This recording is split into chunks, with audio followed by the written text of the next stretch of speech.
Assalamualaikum warahmatullahi wabarakatuh. Kembali lagi bersama saya Sohrul Rahmatul Ajijah. Kali ini kita akan belajar mengenai konsep-konsep dasar mengenai open economy.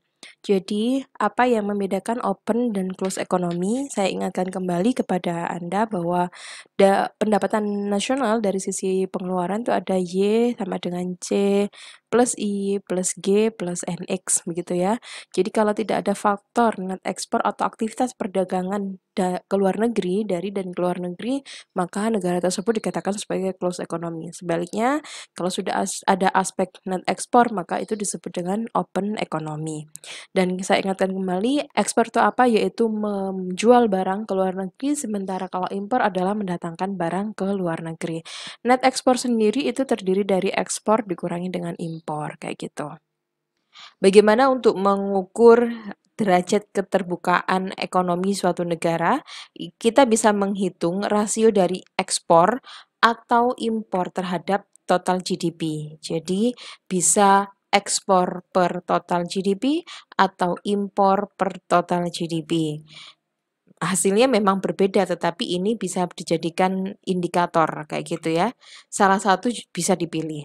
Kemudian nilai dari total perdagangan, jadi impor ditambah dengan ekspor dibagi dengan total GDP, ini juga bisa, dan ini yang disebut dengan Trade Dependence Index. Jadi bukan dikurangi ya, tetapi dijumlah. Jadi semua transaksi yang masuk maupun yang keluar.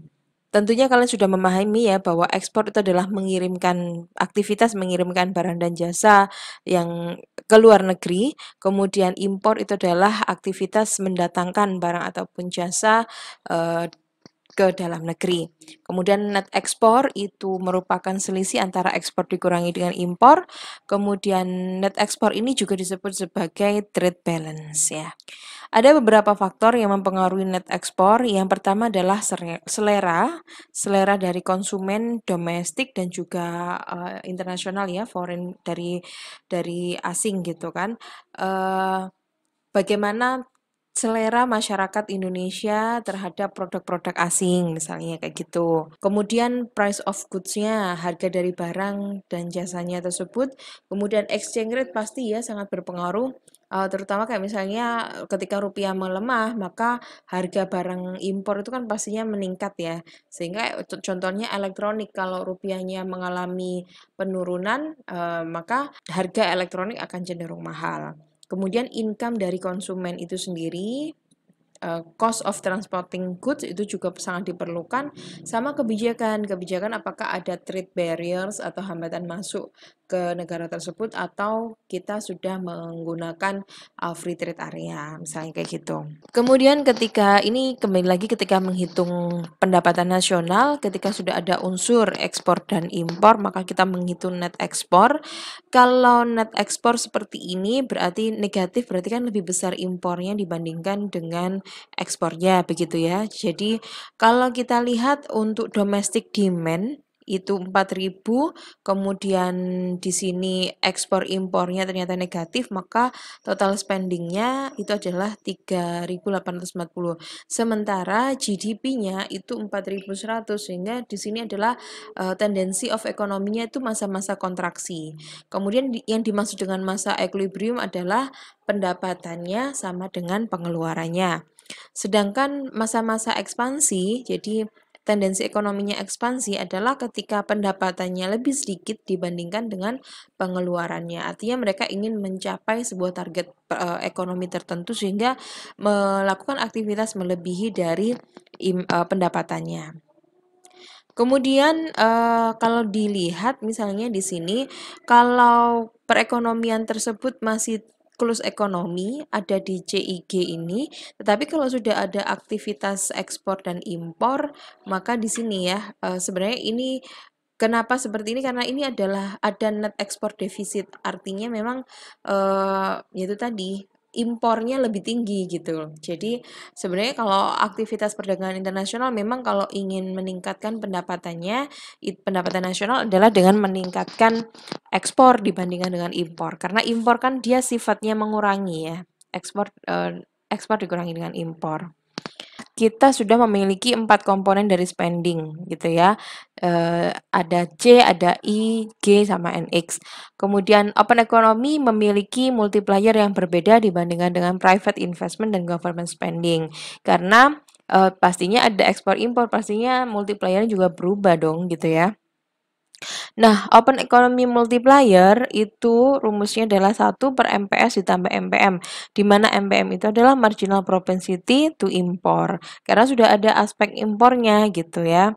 Kalau kita perhatikan dalam close economy, misalnya kita contohkan yang paling sederhana yaitu 1/MPS kan, yang kita mengabaikan misalnya pajak yang tidak langsung, kemudian investment juga ada yang indus investment misalnya, kita berarti open economy multiplier-nya 1/MPS untuk close economy. Tetapi dengan adanya perekonomian terbuka kan berarti ada MPM. Nah, MPM ini dia sifatnya bertambah ya. Jadi sesuatu angka 1 dibagi dengan angka yang lebih besar pasti kan jatuhnya multiplier yang lebih kecil. Sehingga di situ bahwa dalam open economy itu multiplier itu lebih kecil dibandingkan dengan multiplier-nya close economy. Kemudian dalam financial resource itu ada disebut dengan net capital outflow.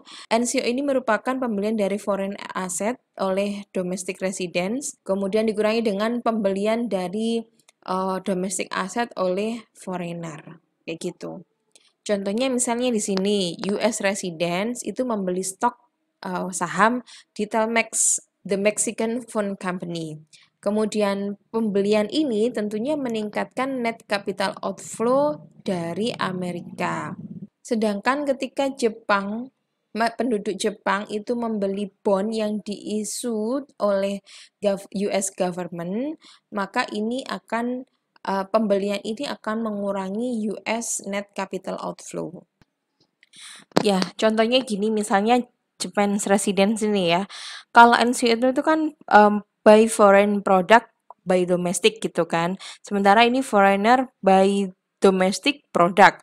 Artinya kan capital outflow dikurangi dengan capital inflow. Jadi uang keluar dikurangi dengan uang masuknya. Jadi kalau masyarakat Jepang ini membeli bond yang diterbitkan oleh US government, berarti dari sudut pandangnya US itu kan berarti uang masuknya kan lebih banyak itu kan dibandingkan uang keluarnya, sehingga net capital outflow-nya akan berkurang gitu. Ini ada beberapa variabel yang mempengaruhi net capital outflow. Yang pertama adalah real interest rate. Ingat, real interest rate itu adalah nominal dikurangi dengan inflasi. Real interest rate yang dibayarkan untuk foreign asset, kemudian real interest rate yang dibayarkan untuk domestic asset, kemudian ekonomi dan juga political resiko yang dihadapi karena memegang aset memegang aset lintas negara, kemudian kebijakan pemerintah yang mempengaruhi kepemilikan orang asing terhadap produk-produk domestik. Nah, dengan demikian net ekspor sama dengan NCO itu kan sangat berdekatan ya. Jadi secara keseluruhan net ekspor dan NCO itu harus balance gitu kan. Net ekspor itu dari barang dan jasanya. Kemudian NCO itu adalah capital outflow dikurangi dengan capital inflow-nya. Jadi ini benar ya bahwa transaksi itu pastinya mempengaruhi satu hal ini juga ini. Jadi kayak net ekspornya itu kan. Terus bagaimana kondisi saving dan investment dalam open economy? Ya sama ya, sama sih karena kita sudah ada bedanya di sini ada NX ya. Dimana dari persamaan Y sama dengan CIG NX, maka ini. Nah, kalau dari persamaan ini kan bisa kita ingat lagi bahwa Y min C min G itu kan sama kalau kita simulasikan kayak gini. Kemudian di sini ada plus T meniadakan ya kan. Jadi sebenarnya Y min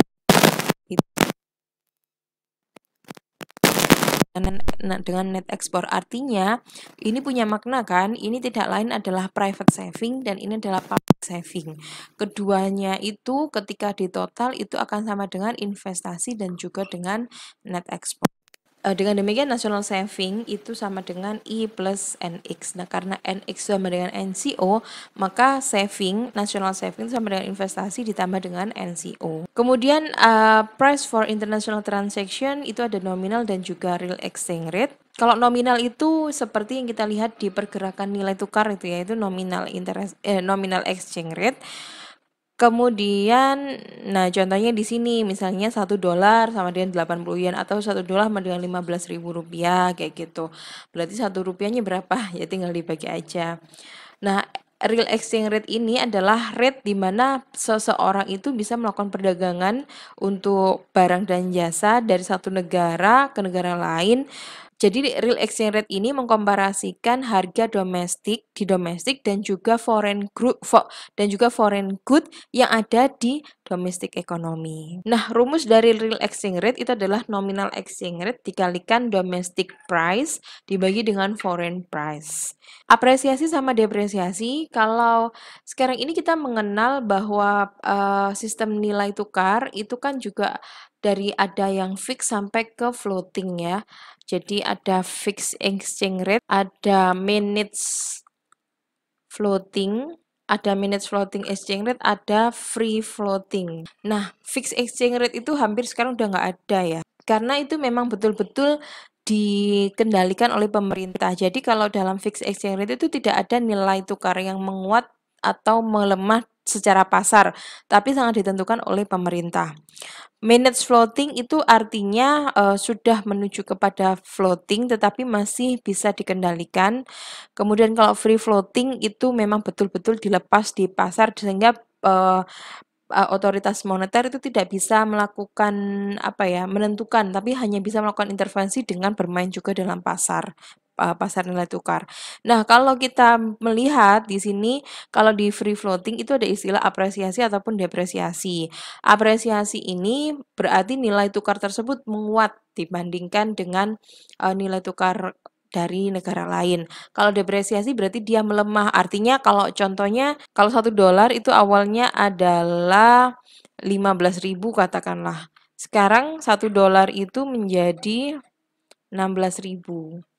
Artinya di sini rupiah mengalami depresiasi karena dia melemah kan. Dari sini ini periode 1, ini periode 2. Nah, kenapa? Karena sebelumnya kita hanya mengeluarkan uang Rp15.000 untuk mendapatkan $1. Nah, sekarang kita harus merogoh kocek yang lebih dalam, yaitu mengeluarkan Rp16.000 untuk bisa mendapatkan sama-sama $1. Baik, di sini saya akan menjelaskan mengenai theory of exchange rate determination. Jadi, special case-nya dari purchasing power parity. Jadi, sebenarnya apa sih purchasing power parity? Jadi, kita berangkat dari sebuah hipotesis yang umum ya, yang sangat terkenal dalam sebuah economics, yaitu adalah the law of one price atau hukum satu harga, di mana hukum ini menyatakan bahwa yaitu barang yang sama tidak bisa dijual dengan harga yang berbeda di lokasi yang berbeda pada saat yang sama. Ya, jadi perlu digarisbawahi di sini. Ya, misalnya gini, pada saat yang sama gandum di New York itu harganya lebih rendah dibandingkan dengan Chicago. Makanya ini akan menguntungkan jika kita beli gandum di New York kemudian menjualnya ke Chicago kan.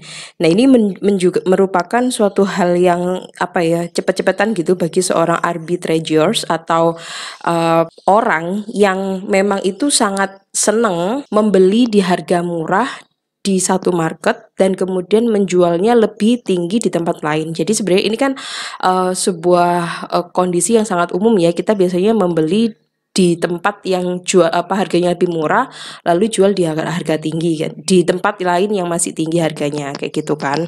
Nah, the law of one price ini ketika diaplikasikan di marketplace internasional itu disebut dengan purchasing power parity. Ini menyatakan bahwa jika arbitrase internasional itu possible, maka $1 ataupun apapun currency-nya itu harus memiliki purchasing power yang sama di setiap negara.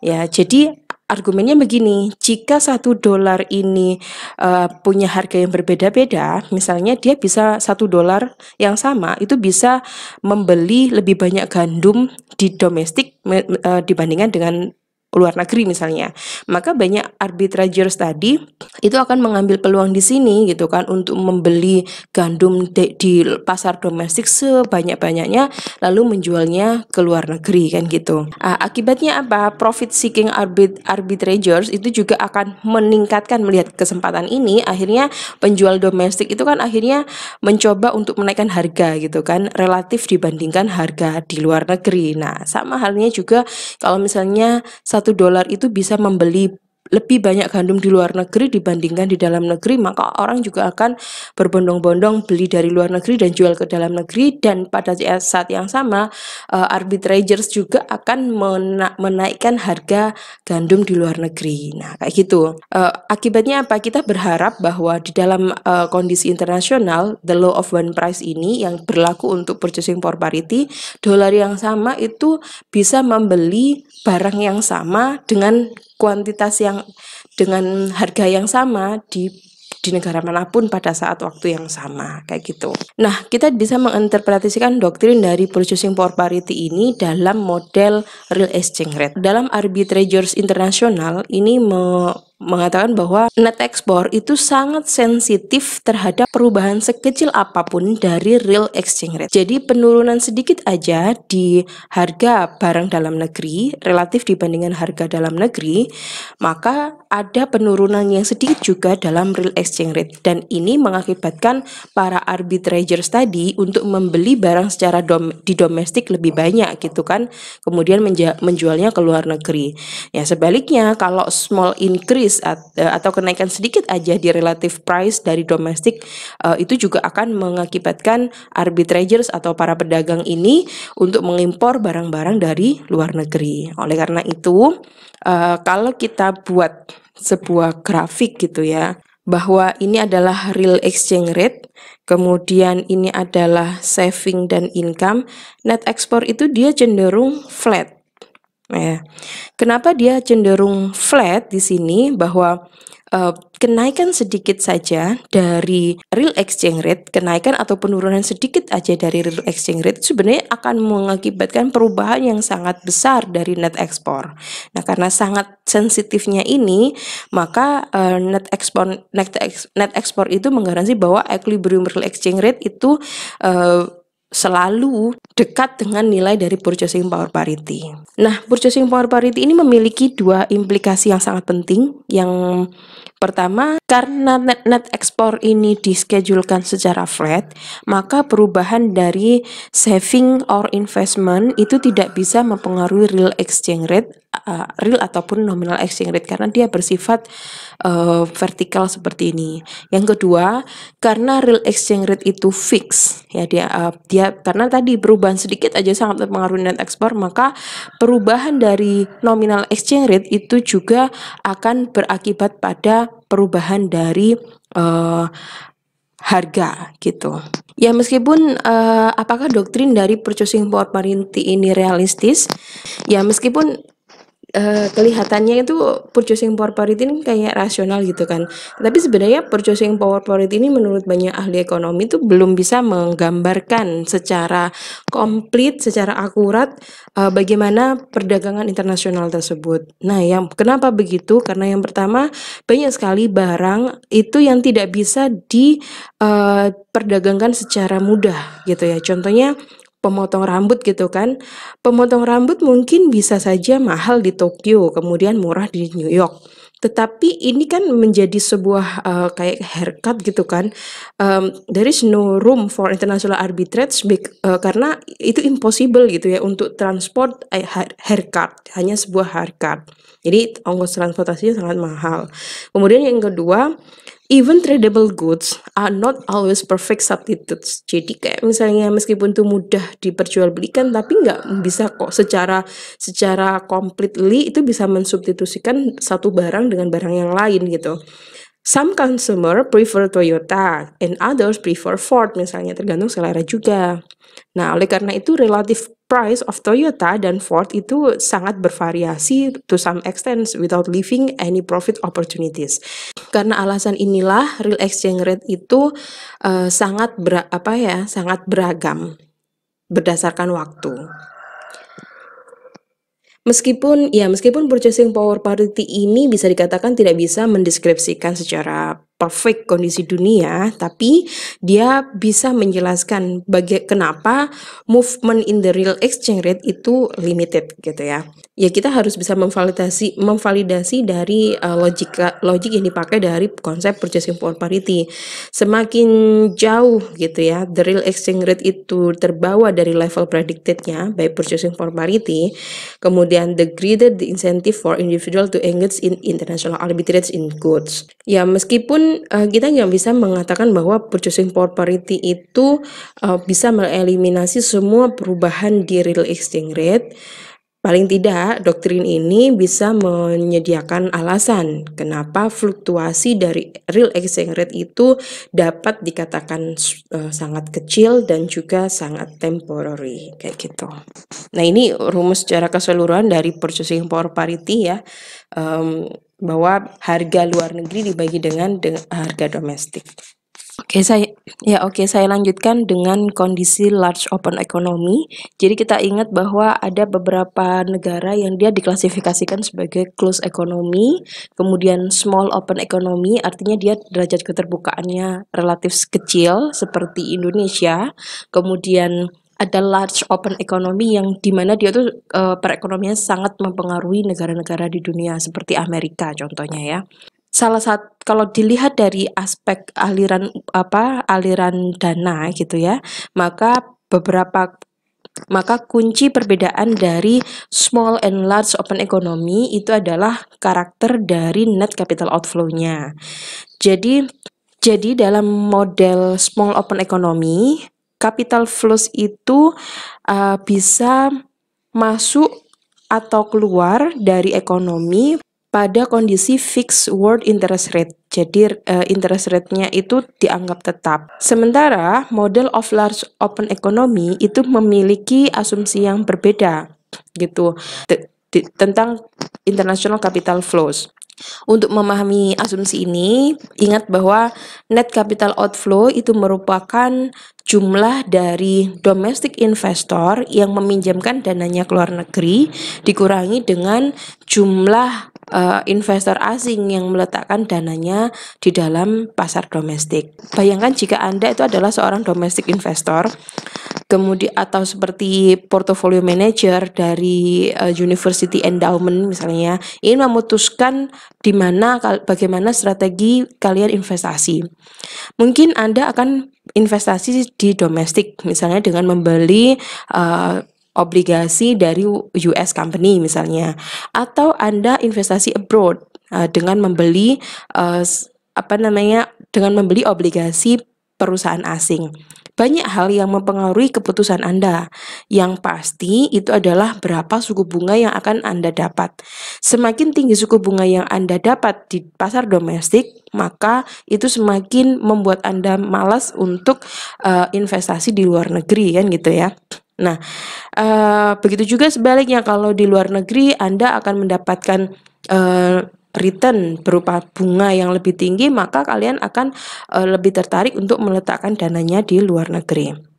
Nah, sehingga kalau kita melihat dari behavior ini, baik domestik maupun foreign investor, net capital outflow itu sangat berhubungan negatif dengan yang namanya real interest rate. Jadi capital flow ini sangat berpengaruh negatif dengan suku bunga atau real interest rate.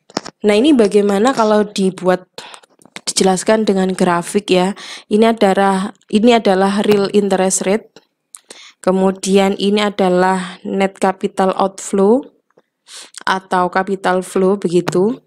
Maka ini adalah kurvanya. Artinya semakin tinggi real interest rate, maka capital flow-nya akan semakin kecil kan gitu. Artinya apa? Kalau capital flow-nya semakin kecil berarti capital NCO itu kan dana keluar, outflow dikurangi dengan inflow.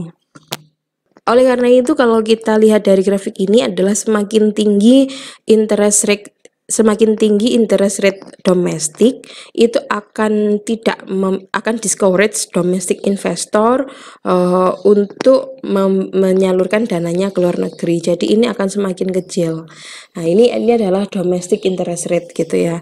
Jadi kecuali kalau domestic interest rate-nya lebih kecil, maka outflow akan lebih tinggi gitu kan. Maka NCO-nya juga akan semakin tinggi. Nah, kemudian ini perlu diperhatikan untuk kasus close economy itu merupakan hal yang berbeda ya. Kalau close economy itu gambarnya akan menjadi seperti ini. Kenapa seperti itu? Kita mengasumsikan tadi kan bahwa dalam perekonomian tertutup itu kan tidak ada transaksi internasional, baik meminjam maupun memasukkan dana ke dalam negeri ataupun kita investasi di luar negeri, sehingga ini hubungannya seperti itu untuk NCO-nya gitu kan. Kemudian kalau small open economy dia sebaliknya, dia akan seperti ini. Jadi dalam small open economy tapi asumsinya adalah perfect capital mobility ya gitu.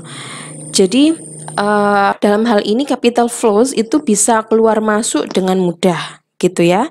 Pada kondisi fixed world interest rate. Pada kondisi ini kalau small open economy itu kan dia tidak memiliki kemampuan untuk mempengaruhi bunga di luar negeri kan. Karena dia masih small open economy. Jadi pergerakan suku bunganya dia itu tidak terlalu berpengaruh gitu ya dengan kondisi suku bunga internasional. Maka diasumsikan world interest rate-nya itu fix kayak gitu. Nah, pada kondisi ini akan membuat bagaimana kalau di sini ketika ada meskipun suku bunga di dalam negeri di domestik ini dia tetap kayak gitu, maka dia NCO ini juga dia akan terus berkembang kayak gitu. Karena apa? Karena investor itu kan realistis ya. Realistis kalau misalnya di luar negeri dia lebih menguntungkan, ya dia akan mengeluarkan capital outflow yang lebih tinggi kayak gitu. Nah, selanjutnya bagaimana jika di negara large open economy seperti yang tadi itu ya. Ini contohnya adalah United States gitu ya. Alasannya yang pertama adalah United States ini sangat besar dan bisa mempengaruhi world financial market. Semakin banyak US itu menyalurkan dananya ke luar negeri, maka the greater the supply of loan in the world economy kan gitu. Akhirnya the lower interest rate become around the world gitu kan, karena dia menyalurkan dananya ke luar negeri lebih banyak. Kenapa kita ngasih label large open economy gitu ya? Karena dia pergerakannya dia itu sangat mempengaruhi world interest rate gitu. Kemudian alasan yang kedua adalah interest rate di ekonomi itu sepertinya tidak akan fix gitu ya di world interest rate gitu. Dan capital itu bisa dikatakan tidak perfect mobile gitu. Sehingga investor itu akan memilih mana yang paling menguntungkan gitu. Selama dia bisa mendapatkan suku bunga yang lebih tinggi, why not gitu. Oleh karena itu, kenapa dari large open economy NCO-nya dia downward sloping. Nah, kemudian di market for loanable fund dari open economy saving S itu digunakan untuk dua hal, yaitu untuk membiayai investasi domestik dan juga untuk capital outflow dan untuk membiayai net capital outflow begitu. Nah, kalau kita gambarkan itu akan menjadi seperti ini. Ini adalah loanable fund. Kemudian SI plus capital flow. Kemudian ini adalah real interest rate, saving. Kemudian ini adalah IR plus JFR. Nah, kalau kita lihat di sini bahwa national saving itu fix dari setiap level of output, fiscal policy, dan juga consumption function. Jadi diasumsikan savingnya itu dia konstan. Kemudian investment dan capital outflow itu keduanya sangat bergantung kepada domestic real interest rate kan gitu. Sehingga kita bisa menuliskan bahwa national saving yang terdiri dari private dan juga public saving itu dipengaruhi oleh interest rate itu juga dipengaruhi oleh investasi yang dipengaruhi oleh real interest rate ditambah dengan capital flow yang dipengaruhi oleh real interest rate. Nah, lalu bagaimana dengan market of foreign exchange? Ya, jadi kalau kita ingat bahwa net export itu sama dengan saving dikurangi dengan investasinya.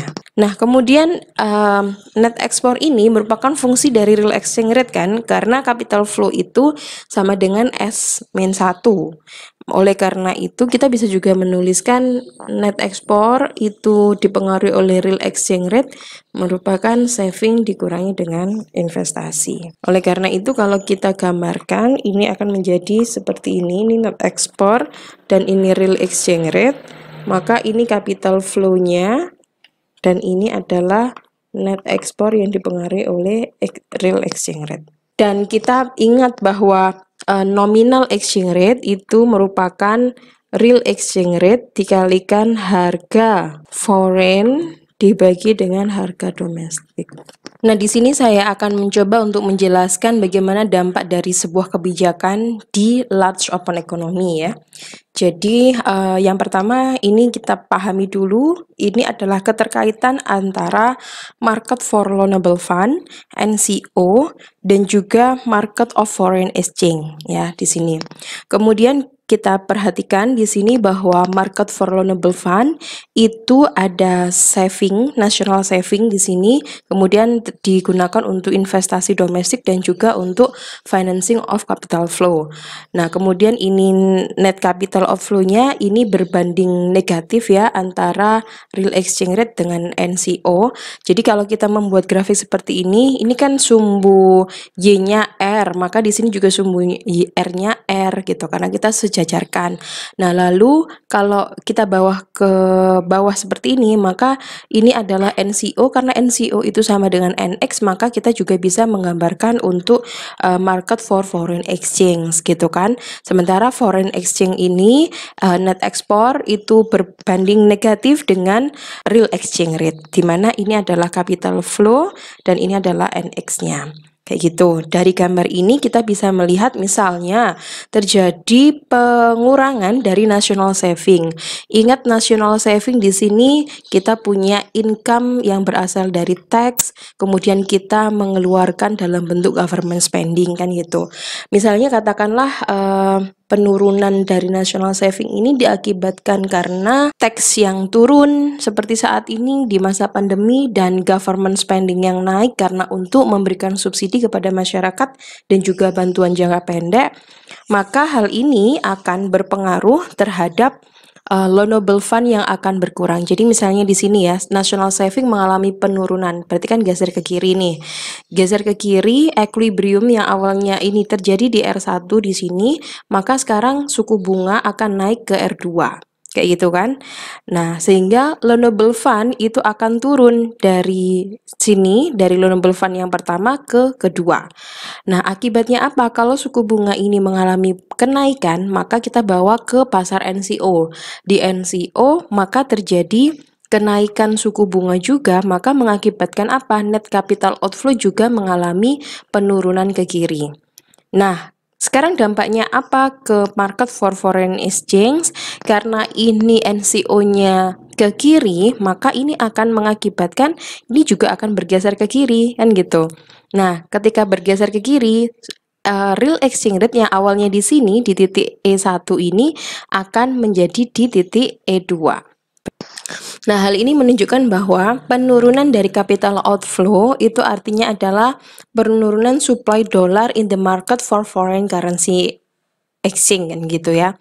Maka penurunan supply of dollar itu bisa menyebabkan real exchange rate itu apresiasi dan net export itu akan mengalami penurunan.